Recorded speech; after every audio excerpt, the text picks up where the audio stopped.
Much. I'll now yield the floor to Mr. McSorley from the International Civil Liberties Monitoring Group.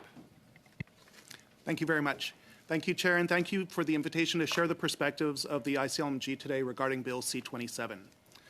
We're a Canadian coalition which works to defend civil liberties from the impact of national security and anti-terrorism laws. Our concerns regarding Bill C-27 are grounded in this mandate. While we support efforts to modernize Canadian privacy laws and establish AI regulations, the bill unfortunately contains multiple exemptions for national security purposes that are unacceptable and undermine Bill C-27's stated goal of protecting the rights and privacy of people in Canada. We have submitted a written brief to the committee with 10 recommendations and accompanying amendments. I'd be happy to speak in more detail about any of these during the question period, but for now I'd like to make 3 specific points.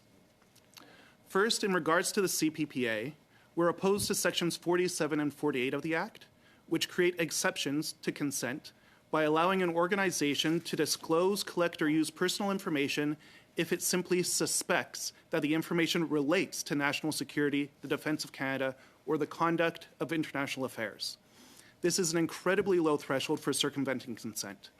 Section 48 is particularly egregious. It allows for an organization of its own initiative to collect, use, or disclose an individual's personal information if it simply suspects that the information relates to these 3 areas. The concern does not even need to be connected to a suspected threat. Again, it only needs to relate, and that's not defined in the bill. Not only are these sections overly broad, they're also unnecessary. Other sections of the law allow for more targeted disclosure to government departments and institutions and law enforcement agencies.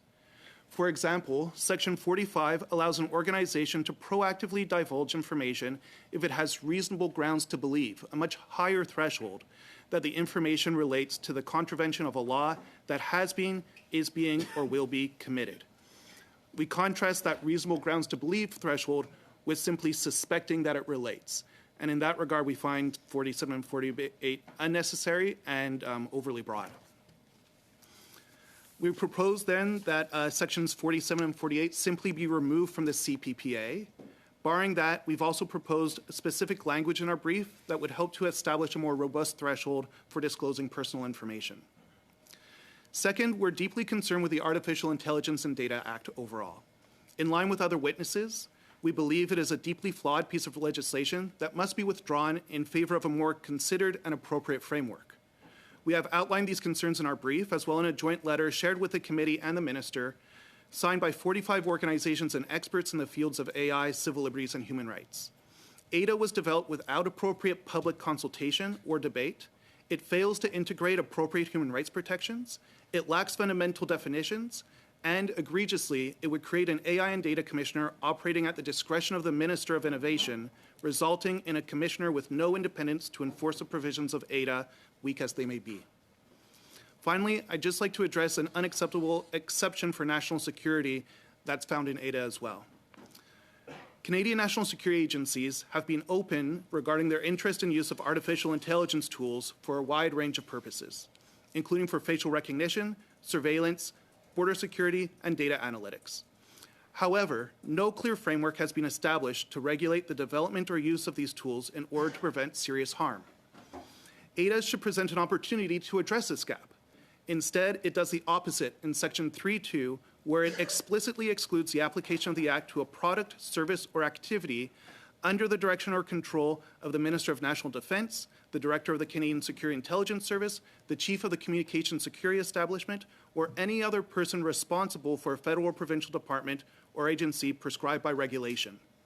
This means any AI system developed by a private sector actor which falls under the direction or control of this open-ended list of national security agencies would face absolutely no independent regulation or oversight.